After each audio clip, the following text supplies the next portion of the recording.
कहा जाता है ये कंप्यूटर का दौर चल रहा है और इस दौर में आपको कंप्यूटर के बारे में जानकारी ना हो, ऐसा होना ही नहीं चाहिए। तो आज की वीडियो में हम लोग जानेंगे कंप्यूटर क्या होता है, कंप्यूटर कितने प्रकार होते हैं और कौन से प्रकार के कंप्यूटर किस प्रकार से देखने को मिलते हैं, इसके बारे में भी हम आपको बताएंगे। इसके साथ ही कंप्यूटर किस तरीके से वर्क करता है, इसको काफ़ी डिटेल में हम लोग बात करने वाले हैं। तो अगर आप किसी एग्ज़ाम की तैयारी कर रहे हैं या फिर कोई एग्ज़ाम में ऐसा एग्जाम है जहाँ पे आपको कंप्यूटर से रिलेटेड क्वेश्चन पूछे जाते हैं, ये वीडियो आपके लिए काफ़ी ज़्यादा हेल्पफुल साबित हो सकता है। तो नमस्कार दोस्तों, कैसे हैं आप? उम्मीद करता हूँ अच्छे होंगे। तो चलिए शुरू करते हैं। सबसे पहले जानेंगे हम लोग कंप्यूटर क्या होता है। इंट्रोडक्शन टू कंप्यूटर, कंप्यूटर का परिचय। कंप्यूटर एक इलेक्ट्रॉनिक मशीन है। ये आप बचपन से ही पढ़ते आ रहे होंगे, अगर आपने कहीं पढ़ा होगा, सीखा होगा, तो वहाँ पर आपको बताया जाता है कंप्यूटर एक इलेक्ट्रॉनिक मशीन है। अब ये जान लेते हैं कि कंप्यूटर इलेक्ट्रॉनिक मशीन क्यों है। ये जो इलेक्ट्रॉनिक शब्द बार बार हमें बताया जाता है, कंप्यूटर एक इलेक्ट्रॉनिक मशीन है, ये इलेक्ट्रिक मशीन क्यों नहीं हो सकता है? तो देखिए, कंप्यूटर जो है इलेक्ट्रॉनिक मशीन इसलिए क्योंकि वो 12 वोल्ट से अंदर कार्य करता है। यानी कि मशीन जो होता है, जो कंप्यूटर होता है, वो डीसी वोल्ट पे कार्य करता है। आप भले से कंप्यूटर को 250-300 वोल्ट का करंट देते हैं, लेकिन जब वो वहाँ पे एक एसएमपीएस आपको सीपीयू में लगा रहता है, वहाँ पे उसको वोल्ट को कन्वर्ट करता है डीसी में, और डीसी में 12 वोल्ट का एक करंट ही इस हमारे कंप्यूटर में पास हो पाता है। ठीक है, तो आपको यहाँ पे समझ में आ गया, इसलिए इसे इलेक्ट्रॉनिक मशीन कहा जाता है। अगर ये डायरेक्ट 250-300 यहाँ पे करंट को पास करता तो ये कंप्यूटर इलेक्ट्रॉनिक मशीन न होकर कंप्यूटर एक इलेक्ट्रिक मशीन हो जाता है। ठीक है, इसलिए कंप्यूटर इलेक्ट्रॉनिक मशीन कहते हैं क्योंकि ये 12 वोल्ट से कम पे कार्य करता है। तो जो भी कंपोनेंट, जो भी वस्तु अगर 12 वोल्ट से कम पे वर्क करे तो उसे हम इलेक्ट्रॉनिक मशीन कहेंगे। ठीक है, तो चलिए कंप्यूटर की तरफ बढ़ते हैं। तो जिसका कंप्यूटर जो है आज के समय में सभी क्षेत्रों में उपयोग किया जा रहा है। आप देखेंगे कि चाहे बैंक में चले जाइए, एटीएम में चले जाइए, आप कहीं पर अगर आप फोटो शूट हो रहा है वहाँ पे चले जाइए, उसको भी फोटो को एडिट किया जाता है तो वहाँ पर भी कंप्यूटर का उपयोग किया जाता है। फिल्म सिटी में जाएंगे तो वहाँ पर भी कंप्यूटर का बहुत तेज़ी से यूज़ किया जाता है। सॉन्ग सुनने के लिए अगर आप गेमिंग में देखेंगे कि अगर आप यूट्यूब आज के समय यूज कर रहे होंगे तो वहाँ पर भी देखेंगे जो लोग गेमिंग करते हैं अधिकतर लोगों के पास वहाँ पे पीसी होता है, यानी कि पर्सनल कंप्यूटर होता है, उसी की मदद से आप वहाँ पे गेमिंग किया जाता है। तो लगभग में आज के समय में सभी क्षेत्रों में आपको कंप्यूटर देखने को मिल जाएगा। तो कंप्यूटर शब्द की जो ये कंप्यूटर शब्द है, ये आया कहाँ से बात आती है? तो कंप्यूटर शब्द की उत्पत्ति कंप्यूट शब्द से हुई है, जिसका अर्थ होता है गणना करना। अब ये जो कंप्यूट शब्द वो लैटिन भाषा है, लैटिन भाषा में कंप्यूट को गणना करना कहा जाता है, तो वहीं से इसको पिक कर लिया गया। तो सबसे पहले जो कंप्यूटर बनाया गया था, जब सबसे पहले, तो कंप्यूटर केवल एक ही कार्य होता था, गणना करना। बाकी अन्य काम हम कंप्यूटर से नहीं कर सकते थे, इसीलिए उस समय इसको कंप्यूट से लेकर के कंप्यूटर बनाया गया। यानी कंप्यूट होता है गणना करना, यानी उसी को मिला के यहाँ पे हिंदी में कंप्यूटर कर दिया गया। ठीक है, तो आपको यहाँ पे समझ में आ गया, कंप्यूट शब्द होता है गणना करना, लैटिन भाषा में गणना करना होता है। अब गणना करने तक ही नहीं सीमित है, यानी कि हम तो गणना कर ही सकते हैं कंप्यूटर से, लेकिन आज के दौर में हम लोग गणना के करने के साथ साथ भी बहुत सारे कार्यों को हम लोग कंप्यूटर की मदद से कर सकते हैं। तो आपको यहाँ पे समझ में आ गया। अब ये कार्य कैसे करता है? तो सबसे पहले क्या होता है कि एक यूजर होता है जो कंप्यूटर को यूज करता है, जैसे आप हो गए, हम हो गए, बहुत सारे लोग हो गए जो कंप्यूटर को यूज करते हैं। जैसे कि मैं यहाँ पे कंप्यूटर को यूज कर रहा हूँ, तो यहाँ पे आपको ये डिस्प्ले दिख रहा है। ठीक है, ये कंप्यूटर ही है। तो कंप्यूटर जो यूजर होता है उसको यूजर बोलते हैं। अब वो क्या किया, कंप्यूटर में कुछ कीबोर्ड की मदद से टाइप किया, यानी कि उसने 2+2 टाइप किया। अब वो इनपुट होता है, जब हम कंप्यूटर में कुछ लिखते हैं, जैसे 2+2 करते हैं, वो इनपुट के फॉर्म में कंप्यूटर ले लेता है उसको। अब उसको उसके अंदर जाएगा तो उसको प्रोसेसिंग करेगा। ठीक है, 2+2 को प्रोसेसिंग करेगा, उसके बाद यहाँ पे इंफॉर्मेशन के रूप में उसको रिजल्ट देता है। अब 2+2 करेगा तो 4 आएगा, यहाँ पे जैसे 2+2 करेंगे बराबर आपका 4 आएगा, वो आपको यहाँ पे शो कर देगा डिस्प्ले पर। तो कंप्यूटर कुछ इस तरीके से कार्य करता है, यूजर से डेटा को इनपुट के रूप में लेता है, यानी कि आप उसको कहते हैं ये करना है, उसके बाद वो उस पर विचार करता है, उसके बाद आपको रिजल्ट प्रस्तुत कर देता है। तो आपको इतना समझ में आ गया होगा कंप्यूटर क्या होता है। चलिए आगे बढ़ते हैं। अब कंप्यूटर के प्रकार के बारे में जान लेते हैं। तो कंप्यूटर जो होता है 3 प्रकार का होता है, एनालॉग कंप्यूटर, डिजिटल कंप्यूटर और हाइब्रिड कंप्यूटर। ये आपको 3 मुख्य कंप्यूटर होते हैं। ठीक है, उसके बाद जो डिजिटल कंप्यूटर होता है वो माइक्रो कंप्यूटर में विभाजित होता है, मिनी, मेन फ्रेम, सुपर। आगे इनके बारे में डिफिनेशन भी देख लेते हैं इनका आगे। तो सबसे पहले हमारा आता है एनालॉग कंप्यूटर। अब एनालॉग कंप्यूटर का उपयोग अधिकतम चिकित्सा क्षेत्र में किया जाता है। अब देखिए, ऐसा नहीं है कि चिकित्सा के क्षेत्र में किया जाता है, बहुत सारे क्षेत्रों में किया जाता है। जैसे आपके घर साथ स्टेपलाइजर देखे होंगे, तो कुछ इस तरीके का वहाँ पे काटा होता है, बस केवल इसी तरह का काटा होता है। जो स्टेपलाइजर जो पहले आता था, अब तो डिजिटली हो गया है, नहीं तो पहले जो स्टेपलाइजर आता था वहाँ पे कुछ इस प्रकार का जो कांटा होता था वो यहाँ पे डोलता रहता था। ठीक है, वो एग्जैक्ट एक जगह नहीं रहता था, हल्का हल्का हिलते रहता था। आप देखेंगे, ध्यान से देखेंगे तो हल्का हल्का हिलते रहता था। तो वो एनालॉग होता है जो कि आपको एग्जैक्ट वैल्यू नहीं देगा। यानी कि वो 250 पे है तो 250 पे ही नहीं रहेगा, कहीं 250 पे 250.2 250.3 कुछ इस तरीके से आगे पीछे वो करता रहता है। वो एक जगह फिक्स टिका ही नहीं रह सकता है। ठीक है, तो इसी तरह होता था। इस जो एनालॉग कंप्यूटर होता है वो चिकित्सा क्षेत्र में क्या, जैसे कि आपका थर्मामीटर हो गया, आपका जो यहाँ पे मशीन होती है जहाँ पे आपको ऑक्सीजन जो ऊपर नीचे करता रहता है वो भी फिक्स नहीं रहता है, हमेशा ऊपर नीचे करता रहता है, ये भी फिक्स नहीं रहता है। तो जो भी वैल्यू एग्जैक्ट आपको वैल्यू ना बताए, जो भी कंप्यूटर आपको एग्जैक्ट वैल्यू ना बताए, यानी कि यहाँ पे 250 है 200 है तो 200 पे नहीं टिका रहे, कहीं पे 200 200 करके 0.1 हो गया, तो कहीं 0.2 हो गया, कहीं 0.3 हो गया। तो इस तरीके से वो डेटा आगे पीछे होता रहता है। यहाँ पे लिखा है तापमान दबाव। देखिए, तापमान भी आपका एग्जैक्ट नहीं रहता है, कहीं आपका भी तापमान कुछ पे चल रहा है तो कहीं थोड़ी देर बाद बदल जाता है। तो तापमान हमेशा बदलता रहता है। कहीं दबाव है तो अगर आप अपना वजन कराएंगे, अगर जाएंगे वहाँ पे कांटा पे चढ़ेंगे वहाँ पे, तो अगर इस तरीके का कांटा वहाँ पे लगा हुआ है, आप तो डिजिटली हो गया, वहाँ पे लिखता है 40 kg 50 kg, तो कुछ उससे लिखता है। लेकिन पहले क्या होता था, कुछ इस तरीके का डेटा होता था जहाँ पे आपको बताता था कि कितने केजी के हैं। तो वहाँ पर भी जिसे दबाव अगर मापा जाता है तो दबाव में भी आपका आगे पीछे ऊपर नीचे करता रहता है। ठीक है, तो आपको एनालॉग समझ में आ गया। एनालॉग क्या करता है, आपको एग्जैक्ट वैल्यू नहीं देगा। ये देखिए, यह कंप्यूटर निरंतर डेटा वैल्यू पे वर्क करता रहता है, हमेशा डेटा जो वैल्यू होता है ऊपर नीचे आगे पीछे करता रहता है। वो एग्जैक्ट एक जगह कंप्यूटर रुक ही नहीं सकता है। उसी को यहाँ पे एनालॉग कंप्यूटर कहते हैं। जो आपको एग्जैक्ट वैल्यू ना दे उसको हम लोग एनालॉग कंप्यूटर कहते हैं। ठीक है, आगे चलते हैं।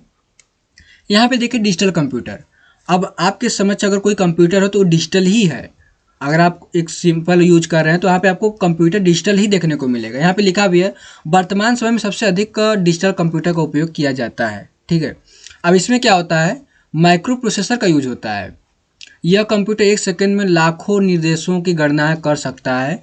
डिजिटल कंप्यूटर 4 प्रकार होते हैं। अब यहाँ पे समझ लेते हैं कि जो ये होता है, जो माइक्रो प्रोसेसर पे वर्क करता है, जिस भी कंप्यूटर में आज के समय माइक्रो प्रोसेसर का यूज किया जा रहा है वो डिजिटल कंप्यूटर है। आप ध्यान दीजिएगा।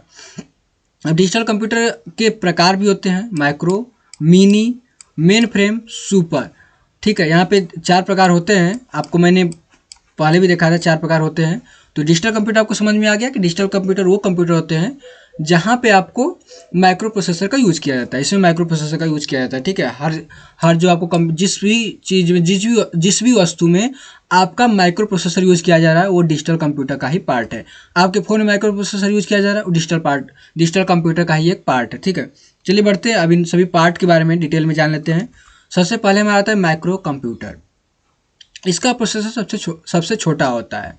अब ध्यान देने वाली बात है, यहाँ पे लिखा भी है कि ये जो कंप्यूटर होता है माइक्रो कंप्यूटर, इसका प्रोसेसर आपको सबसे छोटा देखने को मिलेगा और इसका सिंगल यूजर डिवाइस होता है। यह सिंगल यूजर डिवाइस होता है, यानी कि एक साथ आप उस पर कई लोगों को नहीं कार्य करना। जैसे मोबाइल है, एक समय में तो आप एक ही यूजर काम कर सकता है। ऐसा नहीं कि आप भी उसी पे कार्य कर रहे हैं, कोई और भी उसी पे कार्य कर रहा है, तो ऐसे तो नहीं हो पाएगा। और लैपटॉप भी केवल एक ही लोग वर्क करते हैं, वो अलग बात है कि 4-5 उसी में खोस के आप लोग इधर उधर करते तो अलग बात है। और डेस्कटॉप जो होता है ये भी किसी एक ही लोगों के लिए होता है। अगर डेस्कटॉप यूज करें तो वहाँ पे भी एक ही कीबोर्ड होता है, एक ही माउस होता है, तो एक ही लोग यूज कर सकते हैं। ठीक है, कई लोग उस पर एक साथ वर्क नहीं कर सकते। लैपटॉप पर भी वही होता है। ठीक है, तो माइक्रो प्रोसेसर क्या होता है, सबसे छोटा होता है। जो भी आपको छोटा डिवाइस देखने को मिले जिसमें केवल एक ही यूजर कार्य कर सकता है उसको हम लोग यहाँ पे माइक्रो कंप्यूटर का, जैसे आपका हाथ मोबाइल हो गया, लैपटॉप हो गया, डेस्कटॉप आपको देखने को मिल जाएगा। यहाँ पर ये भी आप देख सकते हैं। तो इसमें भी एक डेस्कटॉप स्क्रीन है और एक माउस है, एक कीबोर्ड है, एक कीबोर्ड है, एक माउस है। ठीक है, तो आगे बढ़ते हैं। तो यहाँ पे आता है मिनी कंप्यूटर। अब मैंने माइक्रो कंप्यूटर जान लिया। मिनी कंप्यूटर क्या होता है, उसी से थोड़ा सा बड़ा होता है।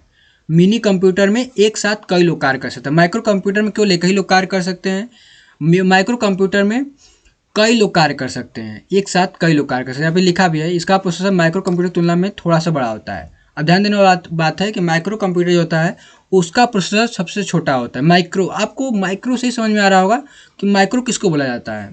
ठीक है, अब उससे थोड़ा सा बड़ा हो जाता है मिनी।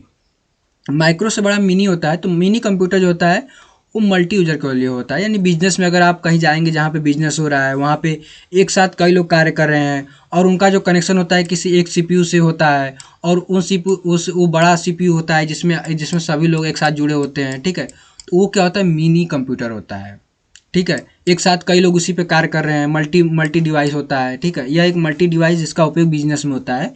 तो अगर आप बिजनेस कहीं पे देख रहे हैं जहाँ पे बिजनेस हो रहा है, जैसे कोई कोई प्रिंटिंग कर रहा है, तो कोई टाइपिंग कर रहा है, तो कोई कुछ कर रहा है, एक साथ ही सभी लोग वहाँ पे कार्य कर रहे हैं, तो वहाँ पे मिनी कंप्यूटर यूज किया जाता है, ठीक है।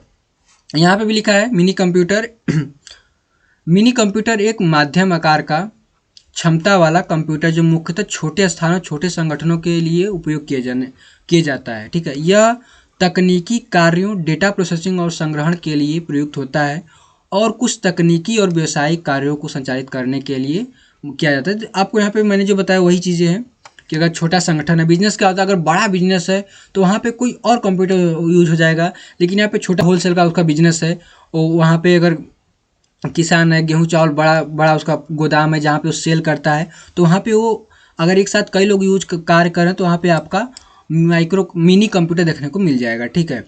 तो आगे बढ़ते हैं अब। तो मेन फ्रेम कंप्यूटर, अब देखिए कुछ इस प्रकार का होता है, काफ़ी बड़ा कंप्यूटर होता है। मेन फ्रेम कंप्यूटर एक बड़ा और शक्तिशाली कंप्यूटर जिसमें अनेक प्रकार के कार्य समान समय पर संचालित किए जा सकते हैं। देखिए ये काफ़ी बड़ा और शक्तिशाली कंप्यूटर होता है जिस पर एक ही समय में कई सारे कार्य को किया जाता है। यह विशेष रूप से विशाल स्थानों में डेटा प्रोसेसिंग और संग्रहण के लिए उपयोग किया जाता है। देखिए यहाँ पे ये क्या होता है, बहुत बड़े जहाँ पे विशाल स्थान होते हैं, जैसे आपका कोई सर्वर हो गया, अगर आपको गूगल हो गया, गूगल का सर्वर होता है जैसे इंडिया में है, तो वहाँ पे मेन फ्रेम कंप्यूटर को यूज किया जाता है, क्योंकि मेन फ्रेम कंप्यूटर सिंपल भाषा में समझिए तो इसका यूज केवल सर्वर के लिए होता है। अब इसमें कुछ इस तरीके से देखने को मिलता है, और इसमें अलग अलग से सिस्टम जुड़े होते हैं, जैसे कि अलग अलग से कंप्यूटर जुड़े रहते हैं। ये इतना बड़ा होता है और इसी में सभी कंप्यूटर जुड़े होते हैं, तो इसको मैनेज किया जाता है। इसको मैनेज करने के लिए अलग से लैपटॉप और कंप्यूटर होते हैं जो इसको मैनेज करता है। तो ये काफ़ी बड़े होते हैं, सर्वर की तरह कार्य करते हैं, ठीक है। आप गूगल का सर्वर देखे होंगे, देखे तो नहीं होंगे लेकिन सुने होंगे कि सर्वर, सुने होंगे किसी का सर्वर डाउन हो गया तो वहाँ पे सर्वर जो होता है छोटा होता है, तो वहाँ पे सर्वर उसका डाउन हो जाता है। एक उदाहरण के रूप में आप मान सकते हैं कि एक बड़ी बैंक जिसमें हजारों खाते हैं, आप कोई बैंक लीजिए, जैसे एसबीआई ले लीजिए, एसबीआई और लाखों वित्तीय लेन देन का प्रबंधन करती है, एक मेनफ्रेम कंप्यूटर का उपयोग कर सकती है। अब जैसे कि अगर अगर कोई बैंक है जिसमें आपको लाखों लोगों का खाता है, तो उसको मेंटेन करना पड़ेगा। अगर लाखों लोग हैं तो कम से कम हज़ारों लोग तो वहाँ पे इंटरनेट बैंकिंग का यूज करते होंगे, जिनको वहाँ पे सर्वर स्ट्रांग चाहिए, पैसा ट्रांसफ़र करें तो हमको फास्ट ट्रांसफ़र हो जाए, तो वहाँ पे मेन फ्रेम कंप्यूटर को यूज़ कर, पहले नहीं होता था लेकिन जब से डिजिटल सब चीज़ हो गया है तब से मेन फ्रेम कंप्यूटर का हर जगह बहुत ज़्यादा यूज हो रहा है जहाँ पे सर्वर का यूज किया जाता है, ठीक है। एक मेन फ्रेम कंप्यूटर का उपयोग कैसे जाता है, इस कंप्यूटर के माध्यम से बैंक कर्मचारी ग्राहकों के खाते में जमा, निकासी, लेन देन आदि की प्रक्रिया को संचालित कर सकते हैं। तो वही है कि जब से डिजिटल हो गया है तब से अगर आप कहीं पैसा निकाले जाते हैं, अगर जाते हैं बैंक में पैसा निकालना, तो जैसे आप पैसा निकालेंगे सट से आपको मैसेज आता है कि आपने पैसा निकाल लिया। अभी कैसे होता है, उसका जो सर्वर वो काफ़ी फास्ट है, तो जैसे उसने उसने वहाँ पे इनपुट किया, उसने तुरंत उसको वर्क कर दिया और वहाँ से आपके पैसे कट गए, ठीक है। तो कुछ इस तरीके का जो सर्वर होता है वो मेन फ्रेम कंप्यूटर के द्वारा ही मैनेज किया जाता है। मेन फ्रेम कंप्यूटर में कई सारे सिस्टम अलग अलग से जुड़े होते हैं। तो आपको शायद समझ में आ गया होगा कि मेन फ्रेम कंप्यूटर क्या होता है।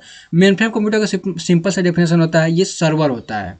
आपको जहाँ बड़े बड़े सर्वर देखने को मिले ये वही कार्य करता है, ठीक है। आप गूगल हो गया, यूट्यूब हो गया, आपका याहू हो गया, जितने भी बहुत सारे सर्च इंजन हो गए, बड़ी बड़ी कंपनी जैसे अमेजन, फेसबुक, फ्लिपकार्ट, ट्विटर जैसे बहुत बड़ी कंपनियां जिनका सर्वर होता है, वहाँ पे मेन फ्रेम कंप्यूटर वो कंपनियां यूज करती हैं, ठीक है।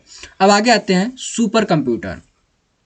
अब सुपर कंप्यूटर क्या होता है, यहाँ पे देख लीजिए। सुपर कंप्यूटर एक अत्यधिक गति और शक्ति वाला कंप्यूटर है। आज के समय में, आज के भी दौर में ये कहा जाता है कि सबसे तेज कंप्यूटर सुपर कंप्यूटर होता है। आने वाले समय में कोई और कंप्यूटर हो जाए इसका नहीं हम लोग बता सकते हैं, लेकिन फिलहाल पूरी दुनिया में सबसे तेज कार्य करने वाला कंप्यूटर सुपर कंप्यूटर को माना जाता है। इसके कई सारे अलग अलग नाम भी आते हैं जहाँ पे जिसका ज़्यादा वर्क करता है, जिसका जिसका उपयोग विशेषाधिकृत गणनाओं, वैज्ञानिक अनुसंधान, अत्यधिक डेटा प्रोसेसिंग और विशेष तकनीकी कार्यों के लिए किया जाता है। यह बहुत बड़े और जटिल समस्याओं को हल करने में मदद करता है और उच्च प्रदर्शन क्षमताओं के साथ कार्य करता है। अब देखिए यहाँ पे समझिए कि यहाँ पे वैज्ञानिक दिया है, यहाँ पे गणना, अगर कोई गणितज्ञ है तो वो भी सुपर कंप्यूटर का, अगर बहुत बड़ा गणितज्ञ है वो सुपर कंप्यूटर का यूज करता है। वैज्ञानिक है, आपको भविष्यवाणी करता है कि कितने टाइम पे बारिश होगा, कब होगा, तो ये सभी सुपर कंप्यूटर की मदद से होता है। वैज्ञानिक, अगर इसरो, हमारे देश में जो इसरो कंपनी है वो हमारा सुपर कंप्यूटर का यूज करती है, सब चीज़ मैनेज करती है, कहाँ पे सेटेलाइट लाइट कहाँ से जा रहा है, कितने कितने बजे वो यहाँ से हटेगा, जिससे कई सारी चीज़ें होती है जो कि सुपर कंप्यूटर की मदद से उसको मैनेज किया जाता है। अब सुपर कंप्यूटर मेन कंप्यूटर की तरह देखने को मिलेगा, ठीक है, ये अलग थोड़ा होता है, लेकिन इसको भी मैनेज आपका छोटा छोटा लैपटॉप कंप्यूटर ही करेगा।